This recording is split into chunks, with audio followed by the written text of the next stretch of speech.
Breaking news this morning, we learned that another 1.3 million Americans filed for unemployment benefits this past week. This, as a number of benefits that are keeping millions of Americans afloat could be coming to an end. The extra $600 in weekly unemployment is set to expire in just about 2 weeks. And a number of small business PPP loans will run out in the coming weeks. And eviction relief on federal housing ends July 25th. It could be a perfect storm. All of this as lawmakers debate if they will pass another relief bill and what that relief would look like. Republican Congressman from the state of Texas, Kevin Brady, joins me now. He is the ranking member of the House Ways and Means Committee. Congressman, thank you for joining me. Where do you stand on the next relief bill, and what do you think needs to be in it? Yeah, so Stephanie, thanks for having me. I think, we have two top priorities here. We want to be folks to be able to return to their lives safely and sensibly. We want to make sure that we have both healthy lives and achieve a healthy economy. And I think the way we do that, while keeping the pressure on the virus clearly, we got to make sure the millions of Americans who are temporarily unemployed aren't permanently unemployed. And that focus has to be reconnecting workers with their previous jobs or a good job. Secondly, we need to make sure that they're returning. And if I may just finish, we got to make sure, too, they're returning to healthy workplaces. That's why this week, Ways and Means Republicans introduced a tax credit to help shoulder the costs for businesses on testing, PPE, and reconfiguring their workplaces, just to make sure they are healthy and safe for the workers and customers. But many of those employers aren't hiring again. We have seen thousands and thousands of small businesses basically give up and shut down. Will you vote to extend the $600 in weekly unemployment benefits? It's expiring in about 2 weeks. So 2 points. One, the Small Business Optimism Index today is over 100.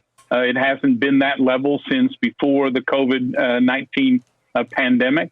Secondly, about 40% of those small businesses cannot find workers to return to work because those federal benefits, which are designed to help people who are out of work, proved to be so generous that many Americans receive more money to not work than to go back to work. And as a result, we're seeing, and my worry, obviously, is if that is extended, not only will we put a lot of our Main Street businesses at risk, this recovery will be slower. And my main worry is if workers do nothing but stay home and ride those checks out, my worry is that when they're ready to come back to work, that business may not be there, the job may not be there. So I think there is common ground how we help those who are laid off while we remove the disincentives to reconnect. And Stephanie, one thing I appreciate about you is that you really give accurate information. As you know, state unemployment benefits are the foundation for helping laid off workers.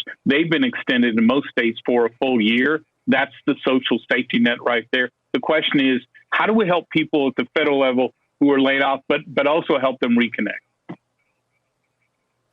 Sir, with all due respect, please. The small business optimism is because small businesses are just desperate to reopen. If you owned a restaurant, a barber shop, a gym, an independent mom and pop store, do you actually think you would be optimistic and your biggest hurdle is that you couldn't get workers back? Give me a break. Come on. Well, I can tell you, Stephanie, right here in Texas, I've been in a number of businesses who've told me, one, the PPP loans saved their business, but they couldn't convince a single worker to come back to work in a safe, suitable workplace. As a result, I will tell you this, it is going to slow the economy. So I think what's key here, unless you really believe we should pay people more not to work than to work, which I don't think many Americans believe, is let's reconnect those workers. That's why we, too, have introduced a return to work bonus that does both things, help people when they can't find a job, but really creates incentive to come back when they have that suitable job offer. Sir, of course, I would agree that people want to go back to work. It doesn't make sense to pay people just to stay home. But let's look at restaurants specifically. For us to simply say, go takeout, go outdoor dining, bars aren't going to be open. That works if you're a chain restaurant or if you're a fast casual. Right now, the National Restaurant Association has put before Congress a bill to save specifically restaurants, a $120 billion bill, the Restaurant Act. Is that something you could get behind? Because you and I both know this isn't about, oh, we can't get waiters back to work. Well, actually, it is. That is part of the challenge right now. The Restaurant Association will tell you that is a huge challenge for them. We see that here in Texas as well. But I took a look at their recovery package. I think there are several key elements there that Congress will include in the stimulus package, because I agree there are certain parts of our industries that are going to be slower to recover than others. We need to recognize that, both for the workers and the businesses. That's why I think it's really important Congress not just throw money around and hope it helps. Let's create targeted relief that helps get these workers back to work, helps these businesses ride this out. I think that targeted, smart pro-growth policies, that will help. Do you consider that some people aren't going back to work not because they love getting this money, but they don't yet feel safe? It's been so politicized, wearing masks, for example. If you worked in a bar or a restaurant and you had patrons that weren't willing to comply, that's why Walmart just put the mask the mask demand in place. There's a lot of people that are saying they don't feel safe to go back.